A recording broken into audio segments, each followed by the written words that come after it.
안녕하세요. 반갑습니다. 하나님과 함께 동행하는 행복한 새로운 한 주간 되시기를 간절히 바랍니다. 이제 우리 함께 먼저 찬양 드리면서요, 우리 하나님 앞에 나아가도록 하겠습니다.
오늘 우리에게 주시는 하나님의 말씀은 사무엘상 3장 1절부터 21절입니다.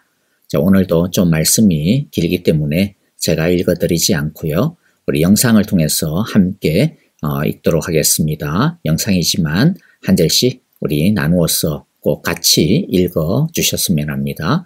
함께 말씀 읽겠습니다. 아이 사무엘이 엘리 앞에서 여호와를 섬길 때에는 여호와의 말씀이 희귀하여 이상이 흔히 보이지 않았더라. 엘리의 눈이 점점 어두워가서 잘 보지 못하는 그때에 그가 자기 처소에 누웠고 하나님의 등불은 아직 꺼지지 아니하였으며 사무엘은 하나님의 궤에 있는 여호와의 전 안에 누웠더니 여호와께서 사무엘을 부르시는지라. 그가 대답하되 내가 여기 있나이다 하고 엘리에게로 달려가서 이르되 당신이 나를 부르셨기로 내가 여기 있나이다 나는 부르지 아니하였으니 다시 누우라 하는지라. 그가 가서 누웠더니 여호와께서 다시 사무엘을 부르시는지라. 사무엘. 사무엘이 일어나 엘리에게로 가서 이르되 당신이 나를 부르셨기로 내가 여기 있나이다 내 아들아 내가 부르지 아니하였으니 다시 누우라 하니라. 사무엘이 아직 여호와를 알지 못하고 여호와의 말씀도 아직 그에게 나타나지 아니한때라 여호와께서 세 번째 사무엘을 부르시는지라. 그가 일어나 엘리에게로 가서 이르되 당신이 나를 부르셨기로 내가 여기 있나이다 하니 엘리가 여호와께서 이 아이를 부르신 줄을 깨닫고 엘리가 사무엘에게 이르되 가서 누웠다가 그가 너를 부르시거든 네가 말하기를 여호와여 말씀하옵소서 주의 종이 듣겠나이다 하라 하니 이에 사무엘이 가서 자기 처소에 누우니라. 여호와께서 임하여 서서 전과 같이 사무엘아, 사무엘아. 말씀하옵소서 주의 종이 듣겠나이다 하니 여호와께서 사무엘에게 이르시되 보라, 내가 이스라엘 중에 한 일을 행하리니 그것을 듣는 자마다 두 귀가 울리리라. 내가 엘리의 집에 대하여 말한 것을 처음부터 끝까지 그날에 그에게 다 이루리라. 내가 그의 집을 영원토록 심판하겠다고 그에게 말한 것은 그가 아는 죄악 때문이니 이는 그가 자기의 아들들이 저주를 자청하되 금하지 아니하였음이니라. 그러므로 내가 엘리의 집에 대하여 맹세하기를 엘리 집의 죄악은 제물로나 예물로나 영원히 속잠을 받지 못하리라 하였노라 하셨더라. 사무엘이 아침까지 누웠다가 여호와의 집의 문을 열었으나 그 이상을 엘리에게 알게 하기를 두려워하더니 엘리가 사무엘을 불러 이르되 내 아들 사무엘아 내가 여기 있나이다 내게 무엇을 말씀하셨느냐 청하노니 내게 숨기지 말라 내게 말씀하신 모든 것을 하나라도 숨기면 하나님이 내게 벌을 내리시고 또 내리시기를 원하노라. 사무엘이 그것을 그에게 자세히 말하고 조금도 숨기지 아니하니 이는 여호와이시니 선하신 대로 하실 것이니라 하니라. 사무엘이 자라매 여호와께서 그와 함께 계셔서 그의 말이 하나도 땅에 떨어지지 않게 하시니 단에서부터 브엘세바까지의 온 이스라엘이 사무엘은 여호와의 선지자로 세우심을 입은 줄을 알았더라.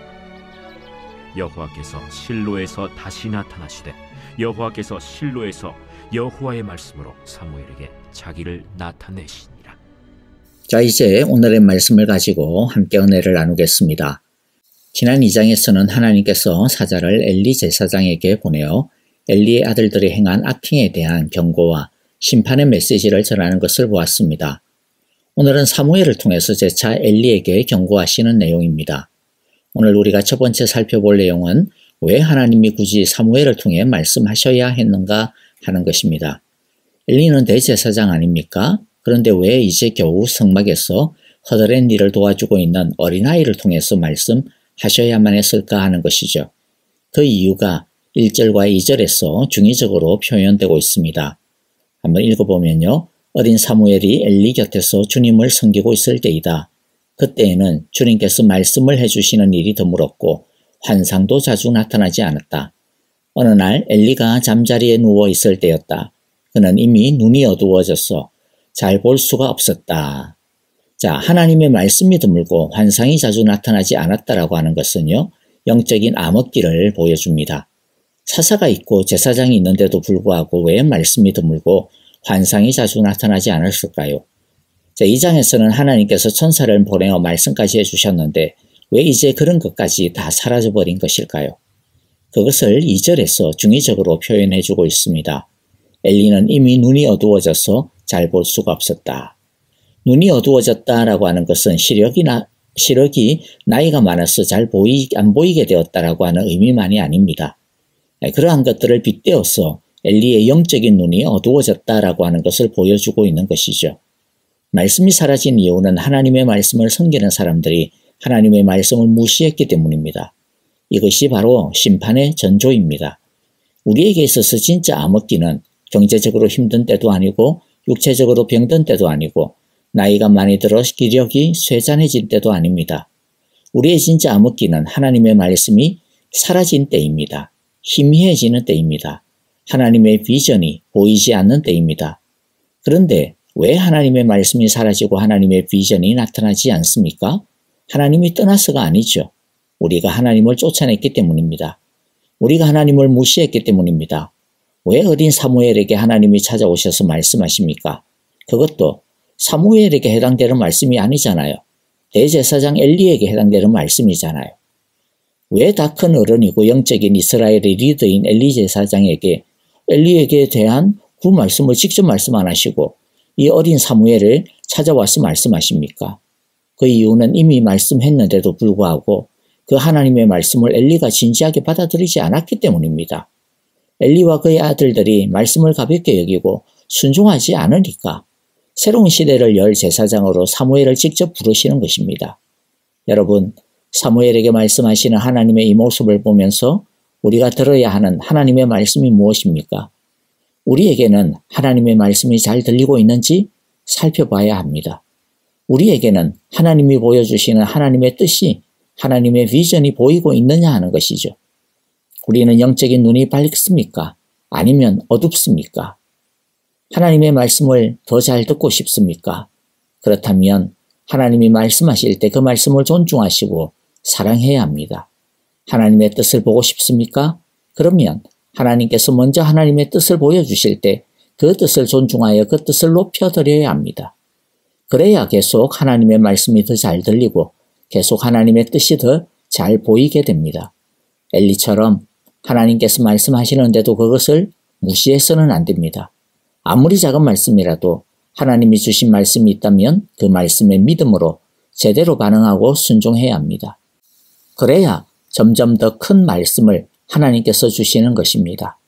우리의 영적인 어두운 눈이 점점 더 밝아질 수 있게 되시기를 간절히 바랍니다.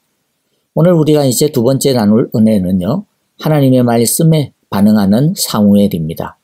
경험이 없고 어린 사무엘은 하나님이 부르시는 음성을 처음에는 제대로 알지를 못했습니다. 그래서 엘리가 부르는 줄 알고 자꾸만 엘리 제사장에게 가서 자기를 불렀느냐고 물었습니다. 그런데 엘리 제사장은 이 부름이 하나님이 부르신다는 것을 알았습니다. 그래서 사무엘에게 하나님이 다시 부르면 주님 말씀하십시오. 주님의 종이 듣고 있습니다 하고 대답하라고 일러줍니다. 그리고 엘리의 그 가르침대로 사무엘은 하나님의 말씀에 대답합니다. 이 이야기에서 우리는 참 안타까움을 금치 못합니다. 뭐냐면 사무엘에게는 하나님의 말씀 앞에 어떻게 반응을 해야 한다라고 너무나도 잘 가르쳐 주면서 근데 왜 정작 엘리 제사장은 자기는 왜 그렇게 하지 않느냐라는 거죠. 왜 자신은 하나님의 말씀을 그렇게 듣지 않느냐라는 것입니다. 자기가 알고 있는 대로 자신이 먼저 하나님의 말씀 앞에서 진작에 그렇게 반응을 했다면 주님 말씀하십시오. 주님의 종이 듣겠습니다라고 진작에 믿음으로 반응을 했다면 이런 비참한 일을 당하지 않았지 않을까 말이죠. 왜 엘리는 남은 잘 가르치는데 왜 자신은 그 말씀대로 살지 못했느냐라고 하는 것이 참 안타깝습니다. 엘리와 그 집안이 심판을 받게 되는 이유가 결국 뭡니까? 아는 대로 살지 못했습니다. 들은 대로 행하지 않았기 때문입니다. 여러분, 우리는 오늘도 하나님의 말씀을 지금 듣고 있습니다. 부디 바라기는 그냥 단순히 귀로만 듣지 않기를 바랍니다. 머리로만 듣지 않기를 바랍니다. 들은 말씀에 하나라도 반응하고 순종하기를 바랍니다. 하나님의 말씀 앞에 제대로 엎드리는 우리 모두가 되시기를 간절히 바라고 기도합니다. 주님, 말씀하십시오. 주의 종이 듣겠습니다. 이것이 하나님의 말씀 앞에 우리들이 엎드리는 우리의 진실한 고백이요 반응이 되시기를 간절히 바랍니다. 마지막으로 세 번째 나눌 은혜의 내용은 경고와 심판의 예언을 주시는 하나님의 의도가 무엇인지를 바로 알자라는 것입니다. 경고와 심판의 말씀 앞에서 우리는 어떻게 반응해야 올바른 것인가 우리가 한번 생각해 봐야 되겠습니다. 경고와 심판의 말씀 앞에서 엘리 제사장은 어떻게 반응했습니까? 18절에 보니까요. 사무엘이 그에게 하나도 숨기지 않고 모든 걸 말했어요. 그때 엘리가 어떻게 말합니까? 그분은 주님이시다. 그분께서는 뜻하신 대로 하실 것이다. 그분은 주님이시다. 그분께서 뜻하신 대로 하실 것이다. 무슨 뜻입니까? 하나님이 그렇게 하시기로 정했으니까 뭐 하나님 뜻대로 하실 수밖에 없지 않느냐라는 것이죠. 어떻게 보면 굉장히 믿음이 좋아 보이는 것 같지 않습니까? 자신과 자신의 가문에 무시무시한 심판을 선언하시는데도 아이고 뭐 하나님이 결정하시니까 하나님 알아서 하십시오. 뭐 우리가 뭐 잘난 게 있습니까? 하나님이 다 오르시니까 그냥 하나님이 처분하시는 대로 우리는 그냥 달게 받겠습니다. 그런 거죠. 얼핏 보기에는 진짜 엄청 믿음이 좋아 보입니다. 하나님께 다 맡기고 하나님의 뜻에 다 따르겠다는 그야말로 하나님의 주권을 100%, 1000% 아니 100만% 인정하는 태도인 것 같아요. 그런데 그것은 믿음의 태도가 전혀 아닙니다. 하나님께서 이렇게 하시기로 결정하신 것이니까 이제 어쩔 수 없이 당했구나. 이제 끝장이 났네. 라고 그냥 피할 수 없는 운명처럼 받아들이고 있는 겁니다. 하나님이 이런 경고와 심판의 메시지를 내시는 이유가 뭡니까? 이제 이거 피할 수 없는 운명이다. 너 받아라. 그런 뜻입니까? 너 진짜 죽여버릴 거야. 화가 나 이빨이 났으나 이제 너 이제 끝났다. 이렇게 뭐 진짜 벌 주고 싶어가지고 하나님이 안달이 나셔서 이런 말씀을 하십니까? 아닙니다. 운명이 아닙니다. 빨리 돌이키라는 것입니다. 회개하라는 것입니다. 이것이 진짜 하나님의 마음의 의도입니다. 너 진짜 이렇게 계속 가면 정말로 이런 일 받을 수밖에 없어. 그러니까 제발 지금이라도 정신 차려 라는 것이죠. 그냥 말로 해서는 안 들으니까 무시무시한 징계와 심판으로 경고하시는 것입니다. 그런데 그게 그냥 허풍이 아닌 것은 진짜로 돌이키지 않고 계속 이 모양 이 꼴로 계속 가면 회개하지 않고 계속 가면 하나님께서 예고하신 이 징계와 심판이 진짜 그대로 닥칩니다. 그러니까 하나님은 미리 그 파국을 보여주심으로써 실제로 그 파국을 피하라고 주시는 메시지인 것이죠. 그래서 이런 메시지를 들은 믿음의 사람들은 다 어떻게 했습니까? 모든 걸 중단하고 하나님께 매달리고 회개했습니다. 대표적인 인물 한 사람만 들게요. 모세이죠. 어느 날 이스라엘이 어떤 짓을 저질렀습니까? 금송아지 우상을 만들어 놓고 그 금송아지가 자기들을 이집트에서 이끌어낸 하나님 여호와다 이러면서 금송아지에게 절하고 제사하고 생난리 부르스를 쳤습니다.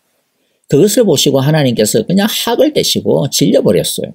그래서 나 이제 안 한다 이것들은 소망 없으니까 다 없애버리고 모세 너의 후손을 통해서 다시 시작하겠다. 그렇게 출애굽기 3장 32장 10절에서 말씀하셨어요. 그때 모세가 어떻게 반응했습니까? 아이고 하나님 하나님 여호와 하나님이시니까 하나님이 항상 오르시니까 제가 봐도 저것들 안 되겠습니다. 하나님 뜻대로 하십시오. 우리 당해도 쌉니다. 우리 죽어도 마땅합니다. 하나님 하시고자 하시는 대로 하십시오. 그대로 따르겠습니다. 그렇게 반응했습니까? 아닙니다. 애원했습니다. 그대로 읽어보면요. 출애굽기 32장 11절부터 13절이에요. 모세는 주 하나님께 애원하였다. 주님 어찌하여 주님께서 큰 권능과 강한 손으로 이집트 땅에서 이끌어내 주신 주님의 백성에게 이와 같이 노하십니까? 어찌하여 이집트 사람이 그들의 주가 자기 백성에게 재앙을 내리려고 그들을 이끌어내어 산에서 죽게 하고 땅 위에서 완전히 없애버렸구나 하고 말하게 하시렵니까? 제발 진노를 거두시고 뜻을 돌이키시어 주님의 백성에게서 이 재앙을 거두어 주십시오. 주님의 종 아브라함과 이삭과 이스라엘을 기억하여 주십시오. 주님께서 그들에게 맹세하시며 이르시기를 내가 너희의 자손을 하늘의 별처럼 많게 하고 내가 약속한 이 모든 땅을 너희의 자손에게 주어서 영원한 유산으로 삼게 하겠다고 하시지 않았습니까? 여러분, 모세는요 이렇게 하나님의 말씀을 걸고 차근차근하게 따졌습니다. 애원했습니다. 어찌하여 제발 이러면서 애원했잖아요. 그러자 하나님이 어떻게 하셨어요? 안 돼. 이미 한번 결정했으니까 나 못 돌이켜. 그렇게 했습니까? 아니에요. 하나님께서 그렇게 뜻하신 그것조차도 정말로 돌이켰습니다. 그래서 출애굽기 32장 14절 바로 뭐라고 이야기해요? 모세가 이렇게 간구하니 주님께서는 뜻을 돌이키시고 주님의 백성에게 내리시겠다던 그 재앙을 어떻게 거두셨다. 물론 어떤 경우에는요, 너무 심각한 경우에는 하나님께서 정하신 징계를 아무리 애원하고 막 그래도 내리시기도 하는 때가 있어요. 그런데 가만 보면 그때도 회개하고 하나님께 간절하게 돌이키면 징계를 받아도 원래 징계보다 줄어듭니다. 아니면 또 나중에는요, 징계가 나중에는 회복과 축복의 기회가 되게 합니다. 이게 하나님의 마음입니다. 그런데 엘리는 그 모든 기회를 다 날려버렸습니다.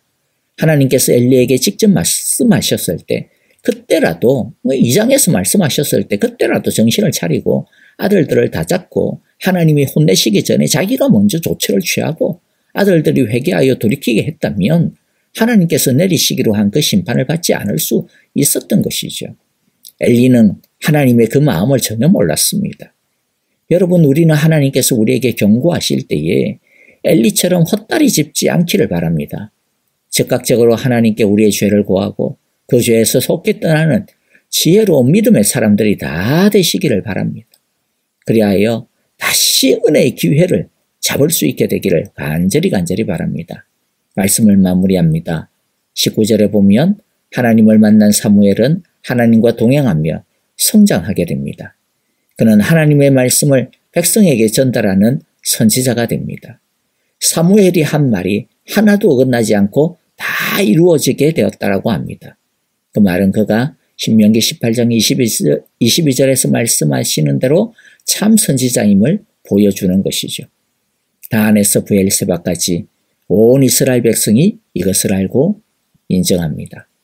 1절에서는 주님께서 말씀을 해주시는 일이 드물었더라고, 환상도 자주 나타나지 않았더라고 했는데 사무엘과 함께 하나님의 말씀이 다시 왕성하게 나타나기 시작하는 것을 보게 됩니다.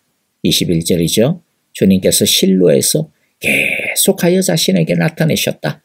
거기에서 주님께서는 사무엘에게 나타나셔서 말씀하셨다. 영적인 권위가 엘리 대제사장 집안에서 사무엘에게로 넘어가면서 희귀했던 말씀이 다시 이스라엘에게 풍성하게 되어집니다.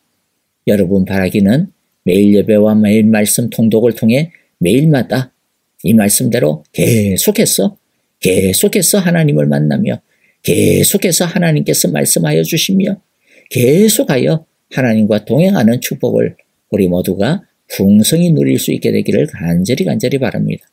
우리 교회가 하나님의 영광이 충만하며 하나님의 말씀이 끊이지 않고 계속 나타나는 사무엘 시대의 실로와 같게 되어지기를 간절히 바라고 기도합니다. 아멘.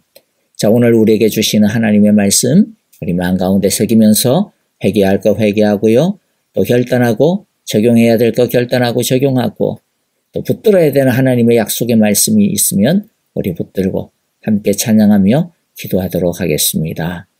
오늘 계속해서 우리 서로를 위하여, 특별히 우리 목장 식구들을 위하여 함께 기도하고요, 또 우리 중에 아프신 성도님들 있습니다. 치유의 권능을 주옵소서. 특별히 지수영 집사님 항암치료 참 건강하게 끝까지 잘 받고, 또 주님 그 치료를 통하여서 깨끗하게 나음을 입게 하여 주옵소서. 우리 그렇게 기도하기를 바라고요.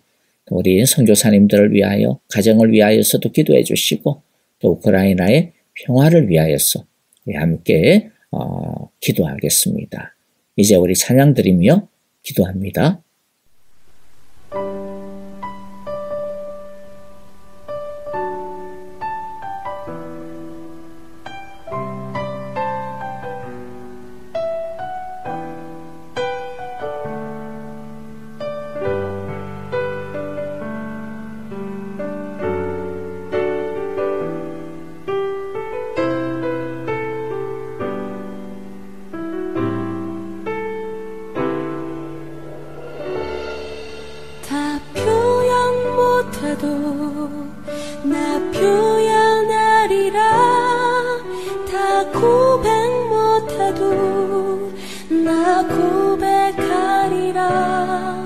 다 할 수 없어도 나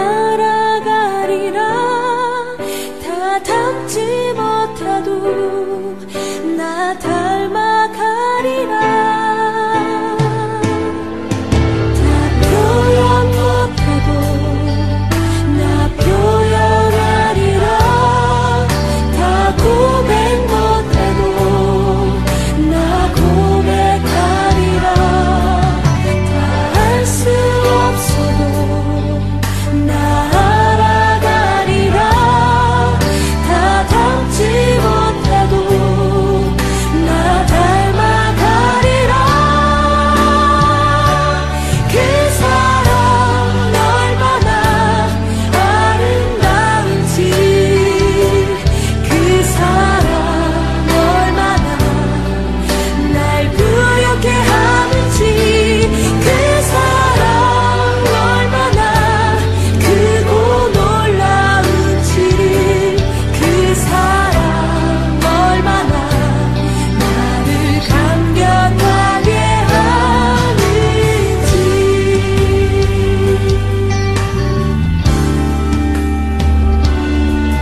다 표현 못해도 나 표현하리라.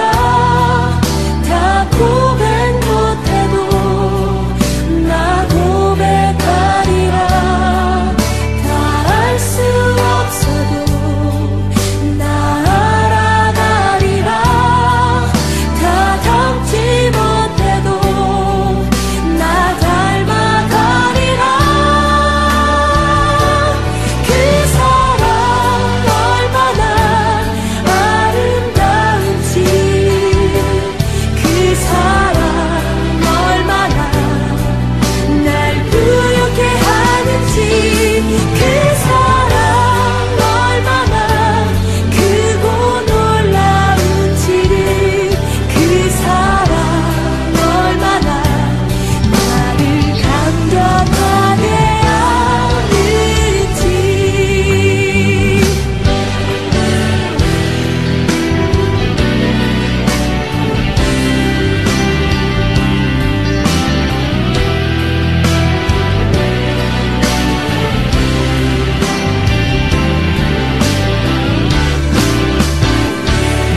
그 사랑 얼마나 아름다운지, 그 사랑 얼마나 날 부욕해 하는지, 그 사랑 얼마나 크고 놀라운지를, 그 사랑 얼마나 나를 감격하게 그 사랑 얼마나 아름다운지, 그 사랑 얼마나 날 부욕해 하는지, 그 사랑 얼마나 크고 놀라운지, 그 사랑 얼마나 나를 감격하게 하는지,